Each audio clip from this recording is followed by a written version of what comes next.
नमस्कार, मैं हूं श्वेता सिंह और आप देख रहे हैं खबरदार। सबसे पहले खबरों को खबरदार के लेंस से देख लेते हैं। देश पर महासंकट के बीच कुछ राहत की खबर यह है कि दिल्ली, गुजरात, महाराष्ट्र, कर्नाटक, छत्तीसगढ़ जैसे कुछ राज्यों में रोज के केसेस में कुछ कमी हुई है।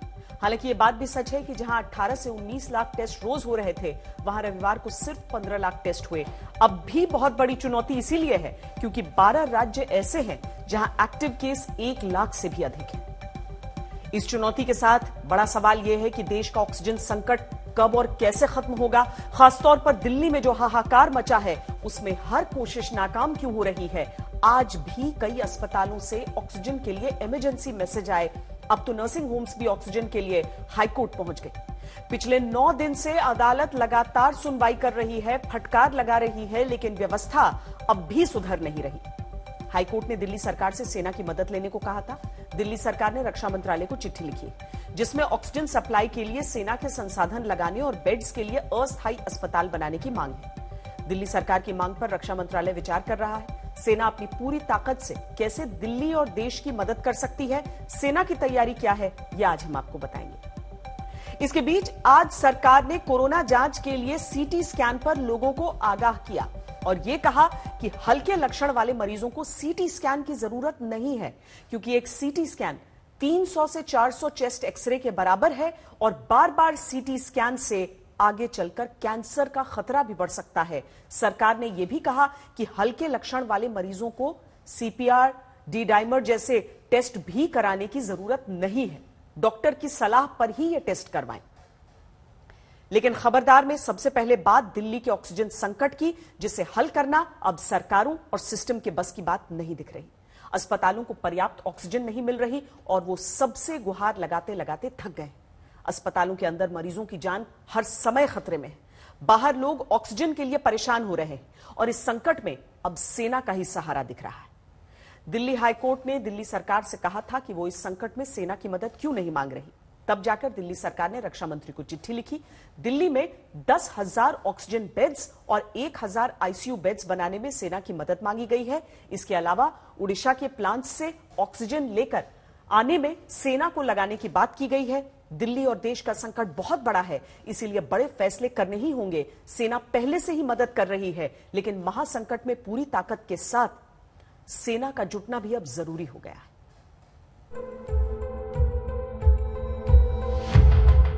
2 हफ्ते से ज्यादा हो चुके हैं। कहीं और की बात क्या करें, देश की राजधानी की हालत अब तक बिगड़ी है। न अस्पतालों में बेड्स हैं, न ऑक्सीजन है, न दवाइयां हैं। केंद्र हो या राज्य, सबने जैसे हाथ खड़े कर दिए हैं। सरकार और सिस्टम ने जैसे सरेंडर कर दिया है। अब आखिर में वही हो रहा है जो हर संकट, हर आपदा में होता है। सांसों के इस महायुद्ध में सेना से मदद लेने के लिए पुकार हुई है। दिल्ली के डिप्टी सीएम मनीष सिसोदिया ने रक्षा मंत्री राजनाथ सिंह को चिट्ठी लिखी है। इसमें कहा गया है कि ऑक्सीजन के ट्रांसपोर्ट के लिए दिल्ली को तुरंत मदद चाहिए। अलग अलग जगहों से ऑक्सीजन लेकर आने में सबकी मदद जरूरी है। सेना के ट्रक ऑक्सीजन सप्लाई में मदद कर सकते हैं। डीआरडीओ जैसे और अस्पताल बना सकते हैं।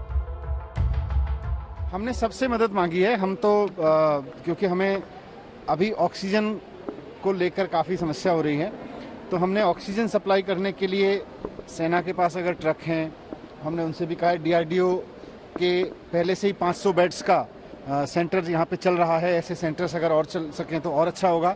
लेकिन ऑक्सीजन लाने ले जाने के लिए इस समय हमें बहुत मदद की ज़रूरत है। और अगर जहाँ से भी, जिस सोर्स से भी मदद हो सकती है, प्राइवेट सेक्टर से, सोशल सेक्टर से, central government, different wings of central government, सबसे मांग। दिल्ली का संकट बहुत बड़ा है और ये किसी के कंट्रोल में नहीं आ रहा। सरकारें बिल्कुल फेल दिख रही हैं, क्योंकि अगर ऐसा ना होता तो दिल्ली में इस तरह का हाहाकार ना होता। दिल्ली को रोज 976 मीट्रिक टन ऑक्सीजन चाहिए, लेकिन उसे अपने अलॉटेड कोटा 590 टन में से सिर्फ 440 टन ऑक्सीजन की ही सप्लाई हो रही है। इसलिए हर 2-2, 4-4 घंटे में दिल्ली का कोई ना कोई अस्पताल ऑक्सीजन के लिए गिड़गिड़ा रहा है। ऑक्सीजन कब किस अस्पताल का खत्म हो जाए, इसकी कोई गारंटी नहीं है। मरीजों की जान जा रही है। जब देश की राजधानी के बड़े बड़े अस्पतालों में ऑक्सीजन की कमी से मरीजों की जान जा रही है, तो इससे ज्यादा शर्म की बात और कोई नहीं हो सकती है। ये हाल तब है जब दिल्ली हाई कोर्ट पिछले 9 दिन से लगातार दिल्ली के कोरोना संकट पर सुनवाई कर रहा है। ऑक्सीजन पर कह कह के और सुन सुन के थक गया है। आखिरकार दिल्ली हाई कोर्ट ने दिल्ली सरकार को खूब फटकार लगाई और ये कहा कि सेना की मदद क्यों नहीं ली जा रही है। शनिवार को दिल्ली सरकार से कहा गया कि वो सेना की मदद के लिए केंद्र से बोले, जिसके बाद डिप्टी सीएम ने रक्षा मंत्री को चिट्ठी लिखी।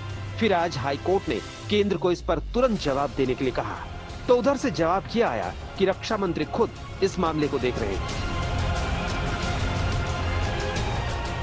हाई कोर्ट की सुनवाई में इस संकट से निपटने की एक बड़ी बात यही निकली कि इस समय सेना की मदद लेना बहुत जरूरी है। सेना के पास टैंकर है, संसाधन है, पूरी क्षमता है कि वो इस संकट को तत्काल कंट्रोल कर सकती है। बेड्स की कमी को दूर करने के लिए फील्ड अस्पताल बनाने से लेकर ऑक्सीजन की समस्या सुलझाने में सेना की मदद कर सकती है।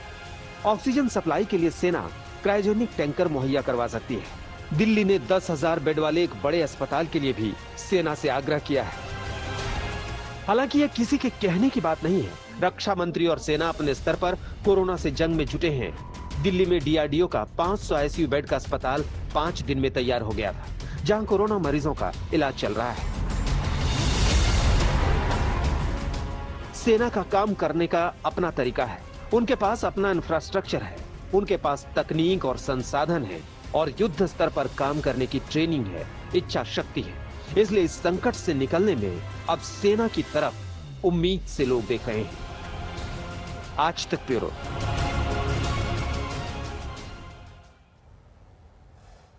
दिक्कत यह है कि देश में जब भी कहीं पर किसी से कोई भी फेलियर होता है, कहीं पर कोई कमी रह जाती है, तो सेना, जिसका ओरिजिनल मैंडेट ये नहीं है, सेना का काम है युद्ध लड़ना, लेकिन उसे दूसरी की कमियों को पूरा करना पड़ता है, उनकी लड़ाई को लड़ना होता है, और ये कोई आइडियल स्थिति नहीं है। लेकिन इस समय जरूरी है। सरकारें लगातार भरोसा दे रही हैं कि ऑक्सीजन के संकट के दूर करने के तरीके निकाले जा रहे हैं, नए प्लांट लगाए जा रहे हैं। ये सब बाद की बातें हैं। पहले तो हमें यह देखना है कि हमारे यहां जितनी भी ऑक्सीजन का उत्पादन हो रहा है वो तेजी से कैसे शहरों तक पहुंचाई जाए, कैसे लोगों के इलाज के लिए तेजी से ऑक्सीजन वाले बेड्स, आईसीयू बेड्स तैयार किए जाएं। तेजी से काम करने में सेना का कोई तोड़ नहीं है। कोरोना से महायुद्ध में सेना कैसे मदद कर सकती है, यह हम आपको बताते हैं।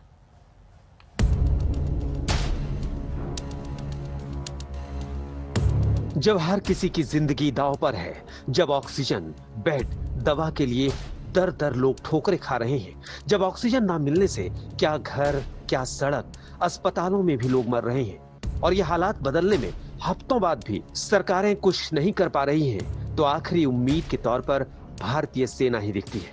क्योंकि सेना के बड़े बड़े ट्रक और गाड़ियां किसी भी राज्य और किसी भी शहर में तेजी से ऑक्सीजन और दवाओं की सप्लाई कर सकते हैं। देश के किसी भी हिस्से में सेना बहुत कम समय में कोविड अस्पताल बना सकती है। वैक्सीन की डिलीवरी तेज करने के लिए सेना अपने संसाधन और सप्लाई चेन लॉजिस्टिक का इस्तेमाल कर सकती है। अस्पतालों में इलाज और टेस्टिंग के लिए सेना अपने मेडिकल स्टाफ को लगा सकती है। सप्लाई चेन का काम जो है सेना पहले से ही कर रही है। मैंने आपको एयरफोर्स वालों के जो काम कर रहे हैं, एयर ट्रांसपोर्टेशन, चाहे वो सिलेंडर्स हैं या ऑक्सीजन जनरेटर्स हैं, कॉन्सेंट्रेटर्स हैं या कोई और इक्विपमेंट है, वो जगह जगह पर बाहर से अंदर ला रहे हैं और देश के अंदर भी कर रहे हैं। और इसी तरीके से जो हमारे पास रिसोर्सेज हैं ट्रांसपोर्टेशन के, उसको भी हम इस्तेमाल कर सकते हैं जगह जगह पर ये चीजें मुहैया करने के लिए, पहुंचाने के लिए। तो उसमें मुझे कोई शक नहीं है कि ऐसी जगह के ऊपर अगर ड्यूटी लगती है सेना के जवानों की, तो अपनी पूरी ड्यूटी अपनी करेंगे और ठीक तरीके से जगह जगह जहां पर उनको हुक्म मिलता है वो उसमें भी शामिल हो सकते हैं। सेना की ताकत झोंकने पर पिछले हफ्ते पीएम मोदी ने बात भी की थी, जब चीफ ऑफ डिफेंस स्टाफ से लेकर सेना प्रमुख तक सबसे एक के बाद एक मीटिंग की थी। इसमें सेना ने कोरोना से लड़ाई में अपना पूरा प्लान बताया था। इसके लिए एक स्पेशल कोविड क्राइसिस कमेटी भी बनाई गई है, जो भारतीय सेना के सभी अंगों और सिविल अथॉरिटीज के बीच तालमेल रखेगी और जहां जिसको जैसी मदद चाहिए उसे तुरंत मदद पहुंचाई जाएगी। What we've done is we've across the country. Them all are serving people. We've also taken on the ex-servicemen, the veterans, and we've started a teleconsultation portal called Sehat. We are using that portal to reach out for home care. So people can consult small ailments because that's got an audio visual, as well as it's in keeping with the telemedicine guidelines which our country has released in right time. So we are using all that to generate prescriptions, and then the patients can collect. Today pharmacies are even delivering. Corona से जंग में सेना पहले से ही बहुत कुछ कर भी रही है। जैसे केंट एरिया के अस्पतालों में बाहरी लोगों का भी इलाज हो रहा है। कई शहरों में तत्काल कोविड केयर सेंटर और आइसोलेशन सेंटर बनाए गए हैं। सेना और रक्षा संगठनों को इमरजेंसी खरीद की पावर भी दी गई है, जिससे वो जरूरी चीजों को तुरंत खरीद सके और इलाज में लोगों की मदद के लिए सुविधाएं तैयार कर सके। सेना ने पिछले 2 साल में रिटायर हुए अपने मेडिकल स्टाफ को भी वापस बुलाया है और इन सब की मदद कोरोना से जंग में ली जाएगी। ये सब इसलिए क्योंकि इस वक्त देश के सामने जो भयानक संकट है, जिससे निकलने के लिए पूरी ताकत लगाना जरूरी है, हर संसाधन झोंकना जरूरी है। कुछ हॉस्पिटल भी हम लोग खोल रहे हैं। एक हॉस्पिटल दिल्ली में भी है और एक चंडीगढ़ में खुल रहा है और कुछ और भी शायद खुलेंगे, जहां पर हमारे जवान वहां पर छोटा हॉस्पिटल खोल सकते हैं। और इसमें कुछ और भी बातें बताई कि हमारे जो मेडिकल ऑफिसर्स हैं जो रिटायर हुए हैं उनको भी वापस बुलाया जा रहा है, वो भी काम करेंगे। लेकिन ये फैसला जो है दिल्ली सरकार की वजह से नहीं, ये तो सरकार अपनी केंद्र सरकार की ओर से गवर्नमेंट ऑफ इंडिया ने करना है कि वो कहां पर क्या मदद दे सकती है। एयरफोर्स के विमान लगातार ऑक्सीजन की सप्लाई में मदद कर रहे हैं, खाली टैंकरों को प्लांट तक पहुंचा रहे हैं। विदेश से टैंकर और दूसरे मेडिकल उपकरण लेकर आ रहे हैं। नौसेना के जहाज भी बाहर से ऑक्सीजन टैंकर लाने में लगे हैं। 11 लाख सैनिकों वाली भारतीय सेना के पास जो संसाधन है, जो लॉजिस्टिक क्षमता है, उसकी कोई तुलना नहीं है। और कोरोना से महायुद्ध के मैदान में अगर सेना अपनी इस पूरी ताकत से उतर गई तो काफी हद तक हालात संभल जाएंगे। गौरव सावंत और शिव अरूण के साथ अभिषेक भल्ला, दिल्ली आज तक। दुनिया में कोई ऐसी सेना नहीं है जो इस तरीके से आगे बढ़ के अपने देशवासियों के साथ मुश्किल समय में खड़ी हो जाती हो। कॉमनवेल्थ गेम्स से पहले हमने देखा था कि इस तरीके से तैयारियों में जब कमी आई थी तो सेना के जवान वहां पर खड़े हो गए थे। लेकिन आज की परिस्थिति में हमें यह भी याद रखना होगा कि जब मुश्किलें खत्म हो जाती हैं तो हम अपने वर्दीधारियों को, अपने सैन्य बलों को कतई न भूलें। यह सम्मान हमेशा कायम रहे, क्योंकि मुश्किल वक्त में यही है जो हमारे लिए हमारे साथ खड़े रहते हैं। सैन्य बलों ने एक कोविड क्राइसिस कमेटी का गठन किया। इस कमेटी की अध्यक्षता deputy chief of integrated defence staff lieutenant general Madhuri Kanitkar कर रही हैं। जनरल माधुरी इस समय हमारे साथ जुड़ी हैं। जनरल माधुरी, बहुत स्वागत है आपका। इस कमेटी का क्या लक्ष्य है? ये जो कमेटी क्रिएट की गई है, क्योंकि मुसीबत बहुत बड़ी है और निपटने का समय बहुत कम है। देखिए, जब सेना निकलती है कोई जंग लड़ने, तो हमेशा एक ऑप्स रूम बनाते हैं, एक प्लान बनाते हैं।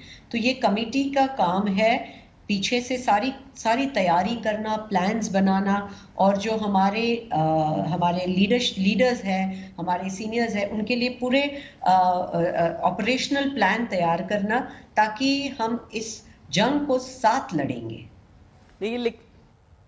जनरल माधुरी, ये लक्ष्य बहुत मुश्किल है और युद्ध स्तर का मतलब हालांकि सेना से बेहतर कौन समझेगा, लेकिन ये लक्ष्य हासिल कैसे करेंगे? प्लान क्या है? बिल्कुल। तो अभी हम 2-3-4 चीजें जो हालात में हम जिस पे हम गौर कर रहे हैं, वो ये है कि हमारे अपने अस्पतालों में और ऑक्सीजन बेड्स कैसे बढ़ाएं। तो इसका काम बहुत जोर से चल रहा है। इसके अलावा क्योंकि हम देख रहे हैं कि ऑक्सीजन की बहुत कमी हो रही है, तो इसमें बढ़ावा देने के लिए हम ऑक्सीजन प्लांट्स आ रहे हैं हमारे, और अगले हफ्ते से हम सोच रहे हैं कि हफ्ते 10 दिन में ये एक आने लगेंगे और हमारे अस्पतालों में उनकी फिटिंग शुरू हो जाएगी, जिससे कि वो अब हमारे हॉस्पिटल काफी हद तक अपने लिए स्वावलंबी हो जाएंगे और जो ऑक्सीजन उस इलाके में आ रहा है वो और लोगों के लिए अवेलेबल होगा। इसके अलावा हम लोग ये भी देख रहे हैं कि जो हमारे बेड्स हैं उनको बढ़ाते हुए हमने पहले तो हम सारे हमारे फौजी, उनकी जो फैमिलीज है, बच्चे, पेरेंट्स, उनकी तो डिपेंडेंसी हम देख ही रहे थे और जिसके कारण हमारे जो भूतपूर्व सैनिक थे, वेटरन्स, वो एम्पैनल्ड सिविल हॉस्पिटल्स में जा रहे थे। लेकिन जब मात्रा इस कोविड केसेस की बढ़ने लगी तो हमने सारे दरवाजे और खोल के उन सबको हमारे अपने हॉस्पिटल्स में एडमिट किया और इसके अलावा काफी ऑक्सीजन बेड्स और बाकी भी सुविधाएं अपने अपने हर एक इलाके में लोकल कमांडर्स के कोऑर्डिनेशन में उनको भी अवेलेबल किया है इसके लिए। ये सब हो रहा है। उसके साथ साथ हम कुछ हॉस्पिटल्स भी देख रहे हैं, जैसे कि दिल्ली में ये सरदार वल्लभ भाई पटेल हॉस्पिटल जो है, वहाँ पे हमारे डॉक्टर्स और health care workers, nursing officers, यहाँ तक कि हमारे डेंटल ऑफिसर्स भी अभी उसमें हमारे हाथ बटा रहे हैं और वो हॉस्पिटल हम पूरे सिविलियंस के लिए चला रहे हैं। और इसी तरह और 3-4 हॉस्पिटल्स जो तैयार हो रहे हैं हमें बताया गया है और जो हमसे जितना बन पड़े, क्योंकि हमारे पास भी अनगिनत लोग नहीं है, हमारा पूरा कोर एक छोटा सा है, लेकिन ये जरूर है कि बहुत डिसिप्लिन्ड है, वेल ट्रेन्ड है और उनको वो जब ऐसे ये आते हैं तो हम देश के लिए अपनी पूरा जोर लगा के साथ काम करते हैं। मैम, केंद्र की तरफ से कहा गया था कि जो मेडिकल कोर के जो सेना के रिटायर्ड डॉक्टर्स हैं उनको कोविड ड्यूटी के लिए रिकॉल किया जाएगा, जो 2 साल पहले रिटायर कर चुके हैं। अब वो सिविल हॉस्पिटल्स में ड्यूटी करेंगे या सेना की जो व्यवस्था होगी उसमें? दोनों जगह पे होगा। देखिए, क्योंकि एक बार एक जो फौज में है वो तो हेल्प बहुत तरीके से कर सकते हैं, तो इसके लिए काफी स्कीम्स की सोच चल रही है। एक की जैसे दिल्ली गवर्नमेंट ने अभी हायरिंग के लिए एडवर्टाइजमेंट निकाली है, तो हम एक कोशिश कर रहे हैं कि हमारे जो भूतपूर्व सैनिक है और क्योंकि काफ़ी जो सीनियर्स हैं वो इस स्कीम में नहीं शामिल होंगे, क्योंकि एज जिनका ज़्यादा है, जिनको डायबिटीज़ या ब्लड प्रेशर है, वो कोविड वार्ड के अंदर काम नहीं कर सकते। लेकिन जो कम उम्र के डॉक्टर हैं, जो शॉर्ट सर्विस कमीशन करके छोड़े हैं और अवेलेबल हो, उनके लिए उन्हें हम प्रोत्साहित करेंगे कि ऐसे स्कीम में आप लोग शामिल हो जाए।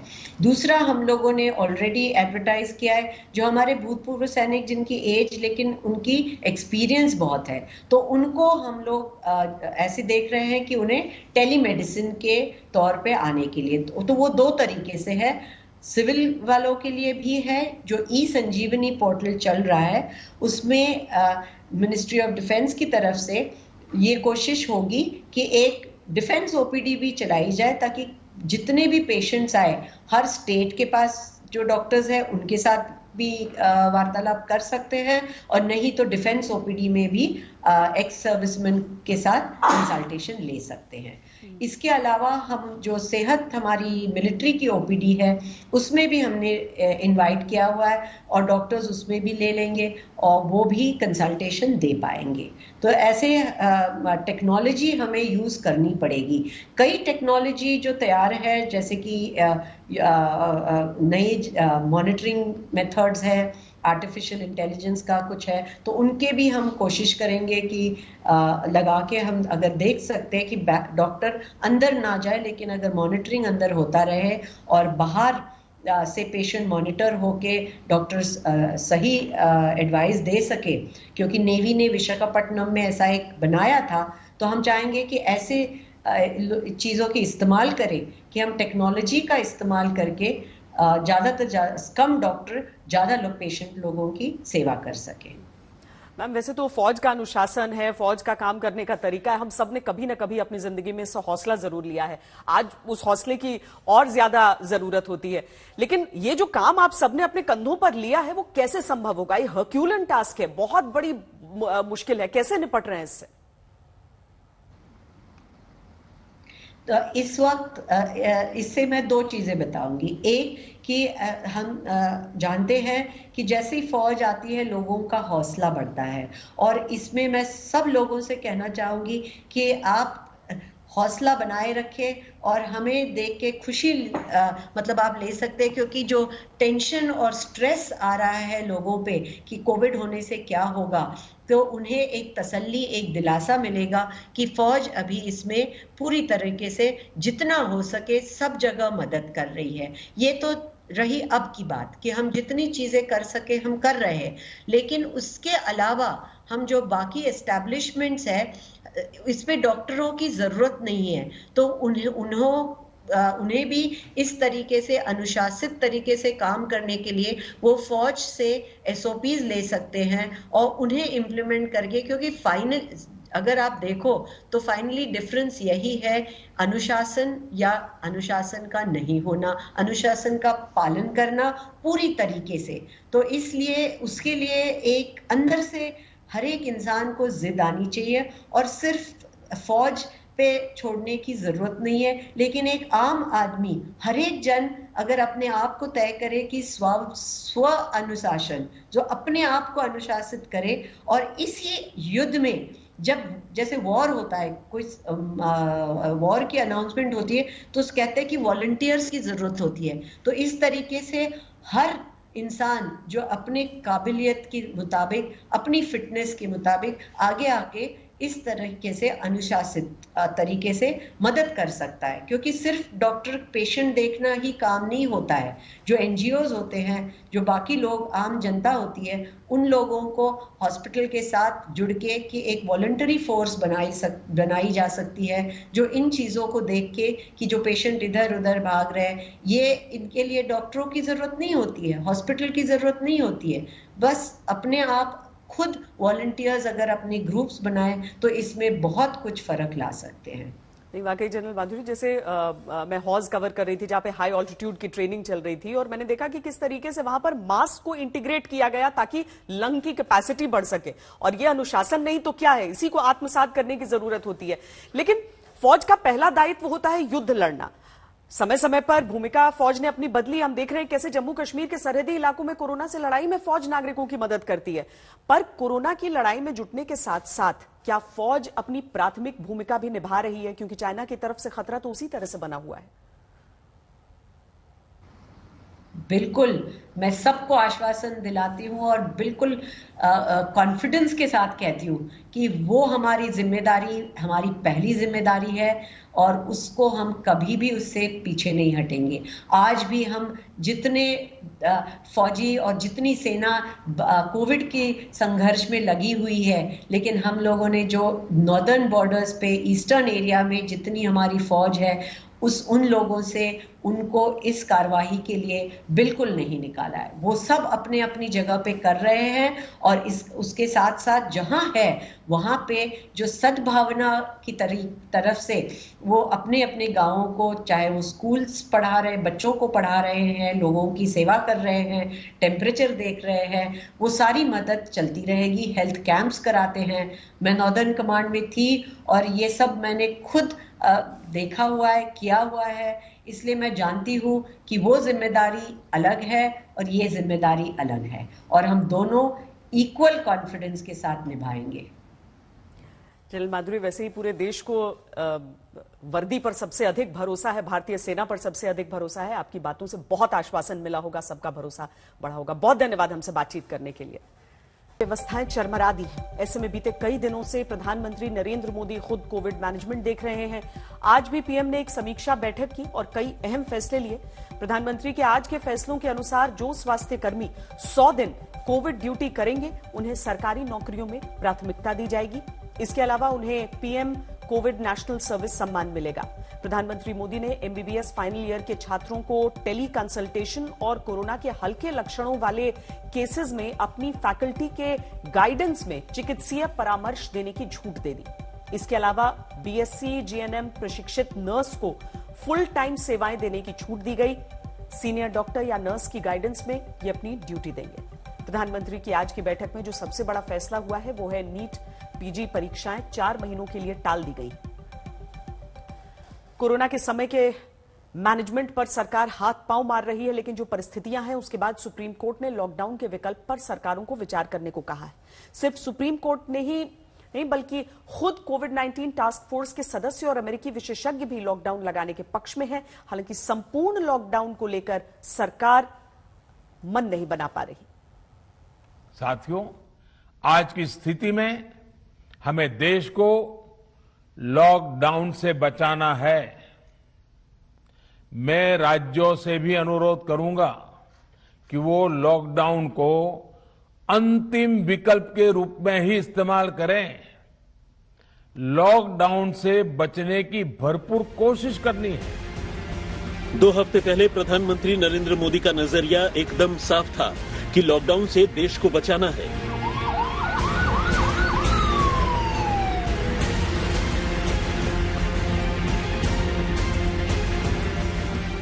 लेकिन कोविड के बेकाबू हालात में सरकार के सामने दुविधा आ गई है कि संपूर्ण लॉकडाउन लगाएं या नहीं। संपूर्ण लॉकडाउन अगर लगाते हैं तो उनका क्या जो भूख से मरेंगे, और अगर नहीं लगाते तो उनका क्या जो वायरस के प्रकोप में जान गंवा रहे हैं। सुप्रीम कोर्ट ने केंद्र और राज्य सरकारों से लॉकडाउन पर विचार करने को कहा। उसके पहले डॉक्टर वीके पॉल की अध्यक्षता में बनी कोविड-19 टास्क फोर्स भी केंद्र के सामने एक पॉज बटन दबाने की गुहार लगा चुकी है, यानी एक तरह से लॉकडाउन का समर्थन। कोविड-19 टास्क फोर्स के सदस्य लॉकडाउन के पक्ष में हैं, ताकि हेल्थ केयर सिस्टम में सुधार लाया जा सके, ऑक्सीजन वाले बेड्स तैयार किए जा सके, शहरों से गांव में संक्रमण फैलने से रोका जा सके और कोविड के बोझ को झेल रहे स्वास्थ्य कर्मियों को राहत मिल सके। 10% से अधिक पॉजिटिविटी रेट वाले जिलों में कड़े लॉकडाउन के समर्थकों में एम्स दिल्ली के निदेशक डॉक्टर रणदीप गुलेरिया भी हैं। वैसे तो अप्रैल में कई राज्यों ने अपने अपने तरह से लॉकडाउन या उससे मिलते जुलते कड़े कदम उठाए हैं ताकि संक्रमण की चेन तोड़ने में मदद मिले, लेकिन राष्ट्रीय लॉकडाउन पर उहापोह के बीच महाराष्ट्र, दिल्ली और मध्य प्रदेश में रोजाना नए मामलों में कमी देखी गई है। इन तीनों राज्यों में कड़े प्रतिबंध लागू हैं। डेली केसेस और डेथ की ट्रेजेक्टरी को एनालाइज करें तो कुछ जिसे कह सकते हैं कि relative signal of semblance of, शायद एक हम जो उसको एक डायरेक्शन में पॉजिटिव डायरेक्शन की तरफ बढ़ने की सोच सकते हैं, उस दिशा की तरफ हमने शायद बढ़ना शुरू किया है। महाराष्ट्र में करीब 12 जिले ऐसे हैं जहां पर कि केसेस में कमी हम नोट कर रहे हैं, जिसमें मुख्यतः औरंगाबाद, धुले, भंडारा, गोंडिया, जलगांव, लातूर, मुंबई, नांदेड़, नंदुरबार, थाने और वाशिम डिस्ट्रिक्ट में हम पा रहे हैं कि पिछले 15 दिनों से केसेस में कुछ एक कमी नोट की गई है। अमेरिकी राष्ट्रपति जो बाइडेन के चीफ मेडिकल एडवाइजर और कोरोना के खिलाफ वैश्विक लड़ाई में अहम रोल निभा रहे डॉक्टर एंथोनी फाउची भारत में कड़े लॉकडाउन का समर्थन कर चुके हैं। डॉक्टर एंथोनी फाउची तुरंत कड़े कदमों को जरूरी बता रहे हैं। डॉक्टर फाउची के मुताबिक भारत को अस्थायी अस्पताल बनाने की जरूरत है। वो सेना को मदद में उतारने के पक्षधर हैं। दवाइयों और पीपीई किट्स की उपलब्धता और वैक्सीनेशन कार्यक्रम को तेजी से चलाने की सलाह उन्होंने दी है। भारत में अब डॉक्टरों का बड़ा वर्ग भी संपूर्ण लॉकडाउन का समर्थन करने लगा है। We doctors in India are totally burnt out physically and mentally. There should be a complete lockdown for 15 days, not only to break the chain of this infection, but also for the augmentation of the various health requirements, especially oxygen supply and various drugs required. IMA के मुताबिक corona की दूसरी लहर में कम से कम 110 डॉक्टरों ने अपनी जान गंवाई है, लेकिन क्या संपूर्ण लॉकडाउन ही विकल्प है? लांसेट की कोविड टास्क फोर्स का हिस्सा रहे गिरधर बाबू स्थानीय लॉकडाउन को पर्याप्त मानते हैं। There are some areas with high, some with moderate and some with low transmission areas.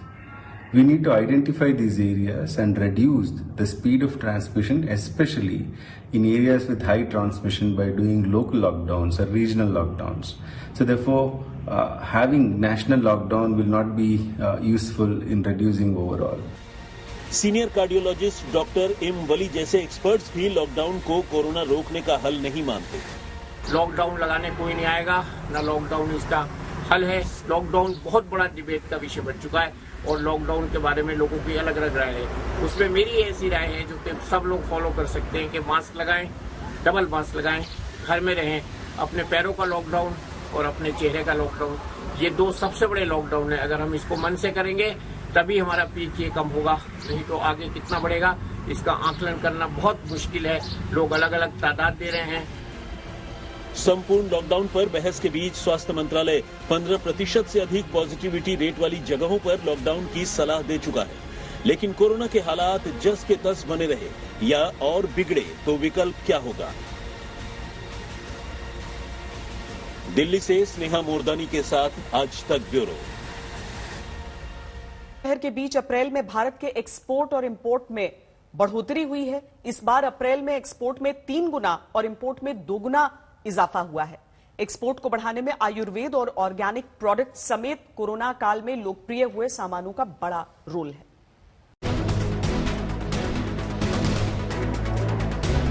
Corona की दूसरी लहर में अभी तक देश की अर्थव्यवस्था के मुख्य इंडिकेटर्स में कोई गिरावट देखने को नहीं मिली है।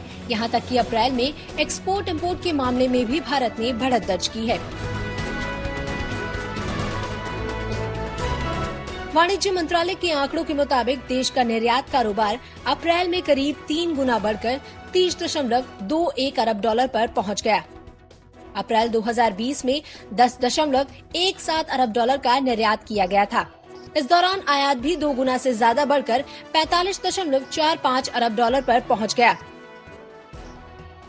जबकि पिछले साल अप्रैल में 17.09 अरब डॉलर का आयात हुआ था। यानी कि इस बार अप्रैल में भारत शुद्ध तौर से आयातक कर रहा है और महीने का व्यापार घाटा 15.24 अरब डॉलर पर पहुंच गया। यह आंकड़ा अप्रैल 2020 के व्यापार घाटे के आंकड़े 6.92 अरब डॉलर के मुकाबले 2 गुने से भी ज्यादा है। पिछले साल अप्रैल में ज्यादातर समय तक देश में संपूर्ण लॉकडाउन लगा हुआ था। इससे आयात और निर्यात में भी बड़ी गिरावट दर्ज की गई थी। उस दौरान निर्यात कारोबार में 60.28% की बड़ी गिरावट दर्ज की गई थी। वहीं इस साल मार्च में निर्यात 60.29% बढ़कर 34.45 अरब डॉलर पर पहुंच गया। अप्रैल 2021 में तेल आयात 10.8 अरब डॉलर का रहा, जो कि 1 साल पहले 4.65 अरब डॉलर का रहा था। अप्रैल में रत्न और आभूषण, जूट, कालीन, हैंडीक्राफ्ट्स, लेदर, इलेक्ट्रॉनिक सामान, काजू, इंजीनियरिंग, पेट्रोलियम उत्पाद, समुद्री उत्पाद और केमिकल के एक्सपोर्ट में सबसे ज्यादा तेजी दर्ज की गई है। वैसे बीते साल जो एक्सपोर्ट में सुधार हुआ है उसमें बड़ा रोल कोरोना में लोकप्रिय हुए आयुर्वेद और ऑर्गेनिक प्रोडक्ट्स का भी रहा है। आंकड़ों के मुताबिक साल 2020 और 21 में ऑर्गेनिक फूड प्रोडक्ट्स का एक्सपोर्ट 51% बढ़कर 7,068 करोड़ रुपए हो गया। भारत से ऑर्गेनिक प्रोडक्ट्स अमेरिका, यूरोप समेत 58 देशों को निर्यात किए जाते हैं। ये तेजी उन हाल में दर्ज की गई है जब लॉजिस्टिक और ऑपरेशनल चुनौतियों का ये सेक्टर बड़े पैमाने पर सामना कर रहा था। जानकारों का मानना है कि अगर सरकार की तरफ से मदद का दायरा बढ़ाया जाए तो ये सेक्टर अर्थव्यवस्था में और ज्यादा योगदान कर सकते हैं। मेरा ऐसा मानना है कि अपने देश को फोकस करना चाहिए कि हमें इस ग्लोबल मार्केट का कम से कम 10% हिस्सा अपने देश में आए। इस 10% हिस्सा को यदि हम कैप्चर कर लेते हैं, जॉब्स क्रिएट हो पाएंगे, किसान की आमदनी दुगनी हो पाएगी और जीडीपी में भी बहुत सपोर्ट मिलेगा तथा अपने देश का नाम भी वर्ल्ड के अंदर मेजर कंट्रीज के अंदर एस्टैब्लिश कर पाएंगे, जो कि हेल्थ और वेलनेस की तरफ फोकस रहे। कोरोना काल में तो इनकी लोकप्रियता इतनी बढ़ गई है कि अब शादी में भी लोग मेहमानों को रिटर्न गिफ्ट या मिठाई की जगह ऑर्गेनिक प्रोडक्ट्स बांट रहे हैं। इम्यूनिटी बढ़ाने में इनकी सफलता साबित होने के बाद अब ये चलन देखने को मिल रहा है। एक्चुअली हेल्थ से ज्यादा बढ़ के और कुछ नहीं है। So we in fact gave them a proper health kit, हमने उनको health kit दिया पूरी उनकी फैमिली को, जिसके अंदर सैनिटाइजर्स थे, हैंड फेस मास्क था, इम्यूनिटी बूस्टिंग के लिए काफ़ी सारे फूड प्रोडक्ट्स थे। जाहिर है कि भारत के सामने फिलहाल तो कोरोना की दूसरी लहर से निपटने की बड़ी चुनौती खड़ी है, लेकिन हालात सामान्य होने के बाद सरकारों को आत्मनिर्भर भारत और वोकल फॉर लोकल के सहारे भारतीय उत्पादों के निर्यात को बढ़ाने के लिए कोशिश बढ़ानी चाहिए। आज तक ब्यूरो।